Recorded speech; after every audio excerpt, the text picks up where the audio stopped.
সেদিন এক সবজিওয়ালা দিদি লেডিস কম্পার্টমেন্টে উঠেছিল। বিভিন্ন রকমের সবজি ছিল, তার মধ্যে ডুমুরটিও ছিল। আমার ভীষণ পছন্দের সবজি এটা।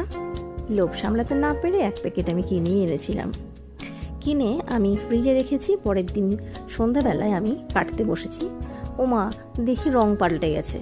যাই হোক, এক কাপ গরম গরম চা নিয়ে মস্ত বড় এক বটি নিয়ে আমি বসে গেছি ডুমুর কাটতে। এই ডুমুর কাটতে কাটতে আমার ছোটবেলাকার কথা মনে পড়ছিল। আমি গ্রামের মেয়ে, শাক সবজি, মাঠ ঘাট, পুকুর সব রকমের অভিজ্ঞতা আমাদের আছে। অভিজ্ঞতা আছে বলতে সব রকমের কাজই জানি, তবে নিজে হাতে সেরকমভাবে কোনোদিন করিনি, কারণ আমার বাবা, কাকা, জেঠু কেউ আমাকে কাজ করতে দিত না। যাই হোক, দেখা দেখি তো শিখেছিলাম, আর সেই শেখাটা কাজে লাগছে। কথা বলতে বলতে আমি ডুমুরগুলো অনেকটা কেটে ফেলেছি। ডুমুরের খোসা ছাড়াতে হয়, আর ভেতরের যে গোটা ফলগুলো সেগুলোকে ফেলে বাদ দিতে হয়। কথা বলতে বলতে আমার ডুমুরগুলো কাটা হয়ে গেছে। জলে ভিজিয়ে রাখতে হয়, না হলে এগুলো কালো হয়ে যায়।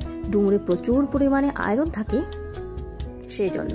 যাই হোক, এই যে আমি ডুমুরগুলো কেটে নিয়েছি, আর ভিতরের বীজগুলো আমি ফেলে দিয়েছি।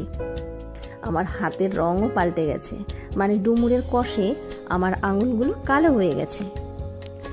উল্টে পাল্টে ভালো করে দেখছিলাম আমার আঙুলগুলো।